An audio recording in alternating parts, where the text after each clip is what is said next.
Hello everyone, welcome to my channel. My name is Ravi Singh and I'm going to help you understand great engineering concepts around us. For that, you just need to hit the subscribe button down below. This video is made for the purpose of answering the question which I gave you in the last video, and the question was, why does a cold glass have drops of water on the outside? So I'm giving you some moments to think about it. Just think.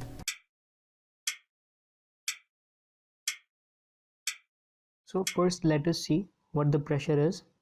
For that, let us suppose that this is a container inside which there is a gas, and these are gas molecules.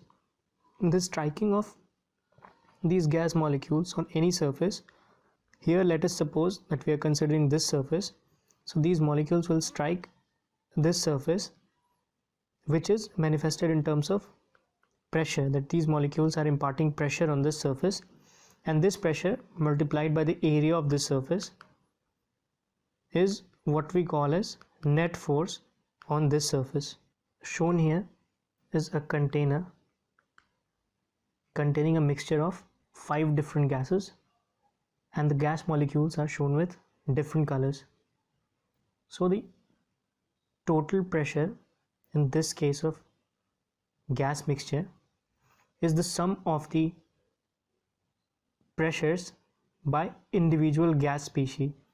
Suppose the pressure by this gas species is P1, this is P2, this is P3, this is P4, and this is P5. So P total is equal to P1 plus P2 plus P3, P4 plus P5, and these individual gas species pressure is termed as partial pressure. So the total pressure is the sum of the partial pressures of individual gas species. Now we know that atmospheric air is a mixture of oxygen, nitrogen, carbon dioxide, noble gases, and water vapor. So it is convenient to consider it as a mixture of dry air, that is the air without water vapor, and this water vapor, because the composition of dry air is relatively constant, but the composition of this water vapor changes as a result of this condensation and evaporation from oceans, lakes, rivers, showers, and even our human body. That's why we can further simplify the total pressure or atmospheric pressure as the pressure due to dry air and the pressure due to water vapor. Now this atmospheric air, which is dry air plus water vapor, can hold water vapor usually under 3%, and the ratio of this actual amount of moisture in the air at a given temperature, say at temperature T, the actual amount of moisture in the air is X gram, and the maximum amount of moisture that this air can hold at this very temperature T is Y gram. So there is a term called relative humidity,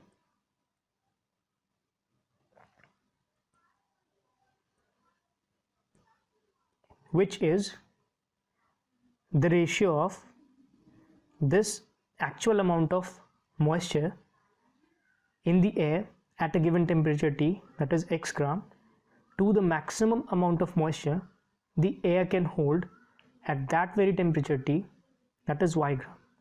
That is called as relative humidity, and this relative humidity ranges from 0 for dry air, that is air without any moisture, to 100 for saturated air, that is air that cannot hold any moisture, that is saturated air. The vapor pressure of saturated air at a given temperature, say T, that is equal to the saturation pressure of water at that temperature. Now, if we wish to calculate the amount of moisture in the air, then we need to have temperature and relative humidity, that is phi. We are denoting relative humidity by the symbol phi. The vapor pressure is related by this relative humidity phi according to the relation, that is PV is equal to relative humidity into saturation pressure of water at a specified temperature. The amount of moisture that air can hold is basically proportional to the saturation pressure, and this saturation pressure increases with increase in temperature. But why? Because warm air has faster moving particles. Because the temperature of warm air is more, so the molecules have greater kinetic energy, due to which this will move faster, and because of this it creates more space for the water particles to be dispersed within, and that's why warm air holds water particles better than cool air. So dropping the temperature of air which contains moisture basically reduces its moisture carrying capacity, that is MCC. Why? Because now it is not having that much space due to faster moving molecules to accommodate the moisture particles or water particles, and that's why it results in condensation of some of the moisture in the air as we are reducing its temperature as suspended water droplets that we are calling as fog, or as a liquid film on cold surfaces which we are calling as dew. That's why in case of cold glass of water, as the air touches the surface of this cold glass, it eventually cools down. This cooling slows down the air molecules which were moving faster comparably, and that's why it creates less space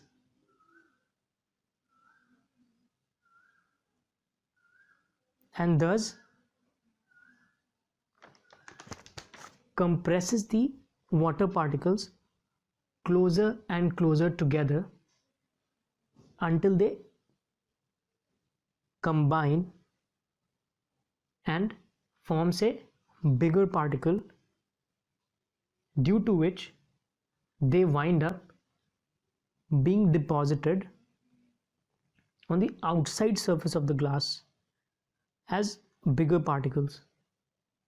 As they no longer be suspended in the air, because now they become heavier, and due to gravity, it then runs down the side of the glass, meeting to the table and forming a ring.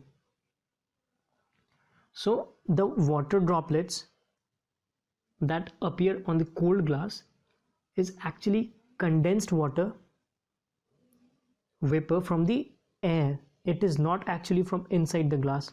It is actually condensed water vapor, and this is why electronic devices such as camcorders come with warning against bringing them into moist indoors.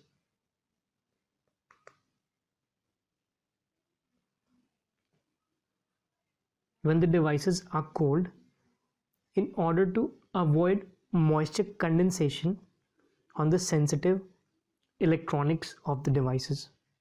For thorough understanding, just go through these summary.